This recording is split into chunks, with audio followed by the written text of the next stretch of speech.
Machine Kakatiya Kaleshwaram ప్రాజెక్టులల్లా అవినీతి జరిగిందని చెప్పినోళ్ళ మూతి మీద గుద్దినట్టు తువ్వాలలా చెప్పు పెట్టి కొట్టినంత పని చేసింది సెంటర్ సర్కారు. తెలంగాణ రైతులను కాళేశ్వరం ప్రాజెక్టు కన్న తల్లి తీరుగా చూసింది. కాళేశ్వరం మిషన్ కాకతీయాలను మించిన కల్పతరువు లేదన్నట్టు కుండా బద్దలు కొట్టింది సెంటర్ సర్కారు సర్వేల. తెలంగాణ రాష్ట్రం వచ్చిన కొత్తలా 1,30,00,000 ఎకరాలే సాగయ్యేది.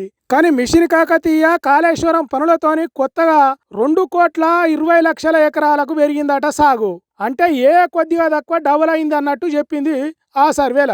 ఇక ఇప్పుడు చెప్పుర్రి కాళేశ్వరం కూలింది అని, పనికిరాంది అని, ఏటీఎం తీరుగా పనిచేసింది అని, లక్షల కోట్ల అవినీతి జరిగిందని ఇన్ని రోజులు ఇట్లా మాట్లాడిన వాళ్ళు ఇప్పుడు ముఖం ఏడబెట్టుకుంటారు కావచ్చు. 9 ఏళ్ల కాలంలో 90,00,000 ఎకరాలకు నీళ్లు అదనంగా వచ్చినాయని సెంటర్ సర్కార్ లెక్కలేసి చెప్తున్నదంటే ఇది నిజం కాదంటారా? కాళేశ్వరం నీళ్లు కొత్తగా ఒక్క సుక్క కూడా బారలేదు అని చెప్పిన వాళ్ళు ఇప్పుడు ఏమంటారు? సెంటర్ సర్కార్ సర్వే కూడా తప్పంటారా? సెంటర్ సర్కార్కు తప్పుడు లెక్కలు పంపించింది అని చెప్పడానికి తెలంగాణలో బీఆర్ఎస్ సర్కార్ కూడా లేదు కదా. మరి ఇప్పుడు ఏమంటారు? బీజేపీ పార్టీ వాళ్ళు కాళేశ్వరం అవినీతి, అన్ని కోట్లు ఇన్ని కోట్లు అని చెప్పిండ్రు. అంతెందుకు దేశ ప్రధానమంత్రి తెలంగాణకు వచ్చి కాళేశ్వరంను పాలకులు ఏటీఎం తీరుగా వాడుకున్నారని చెప్పిండు. గిట్టనాలు అంటే ఏమో గాని దేశ ప్రధానమంత్రి ఇట్లా మాట్లాడచ్చా? దీని మీద బీజేపీ పార్టీ వాళ్ళు ఏం చెప్తారు? ఇటు కాంగ్రెస్ సర్కారు ఏం చెప్తుంది? ఇప్పటికీ కాళేశ్వరంలో అవినీతి జరిగింది అని కమిటీలు కమిషన్లు వేసి దాన్ని బాగు చేయకుండా యాసింగి పంటలను ఎండబెట్టే ప్రయత్నం చేస్తున్నారు. రైతులు ఎప్పటికీ వచ్చే నీళ్లు ఇప్పుడు రాకపోయేసరికి రంది పడుతున్నారు. కాబట్టి ఇప్పటికైనా 90,00,000 ఎకరాలకు ఎక్కువ నీళ్ళు ఇచ్చిన కాళేశ్వరం ప్రాజెక్టును బాగు చేయండి. అవినీతి జరిగిందని చెప్పే మాటలు బంద్ చేసి రాష్ట్రాన్ని బాగు చేసే పనులు చేయండి కోరుతున్నారు.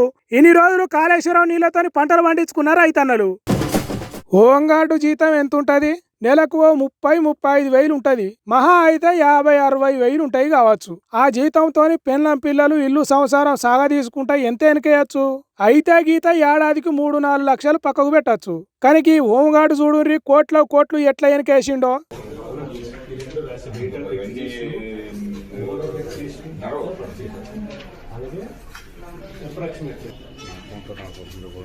చూసిండ్రా, తవ్వుతుంటే తట్టల కొద్దీ పుట్టల నుంచి చెదలు బయటకు వచ్చినట్టు ఆస్తులు అంతు పట్టకుండా వస్తున్నాయట.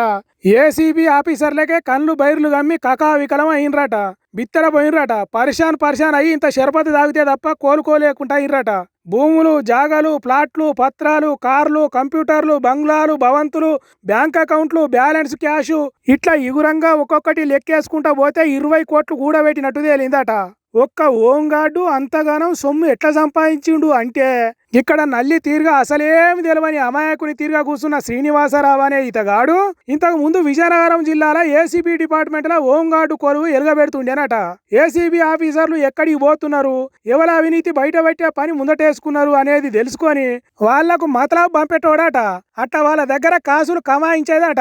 ఇంటి దొంగను ఈశ్వరుడైనా పట్టలేడు అన్నట్టు ఈ శ్రీనివాసరావు మన డిపార్ట్మెంట్ లో ఉంటే దొంగలకు సర్ది కట్టినట్టే అవుతుందని ఎస్పీ ఆఫీస్ కు పంపిర్రట. అక్కడ నుంచి స్టేషన్ డ్యూటీలు, ఎస్పీ ఆఫీసులో హోంగార్డ్ డ్యూటీలు వేసిండ్రట. ఎక్కడున్నా ఎప్పటి పనులే చేసుకుంటా ఏసీబీ డిపార్ట్మెంట్ లో కొత్త ముచ్చట జరిగినా మూట కట్టి బయటలోకి చెప్పిండట. మరి ఎవరికి అనుమానం వచ్చిందో ఎందుకు వచ్చిందో తెలియదు గాని అదే ఏసీబీ ఆఫీసర్లకు చెప్తే ఏకకాలంలో చుట్టాలు పక్కాల ఇండ్లల్లా అన్ని తీర్ల ఎంకులాడితే 20 కోట్ల సంపాదించినట్టు లెక్క తేలిందట. ఇన్ని రోజులు ఏసీబీ వాళ్ళు ఎవరి మీద దాడి చేయబోతున్నారో తెలుసుకొని వాళ్లకు చెప్పిన శ్రీనివాసరావు పాపం తన మీద ఏసీబీ ఆఫీసర్లు చేసే దాడి సంగతి కనిపెట్టలేకపోయిండు. ఎంత పని చేస్తేవయ్యా హోంగార్డు శ్రీనివాసరావు అని అంటున్నారట ఇతగాడి గొప్పతనం తెలిసిన అక్కడి పబ్లిక్.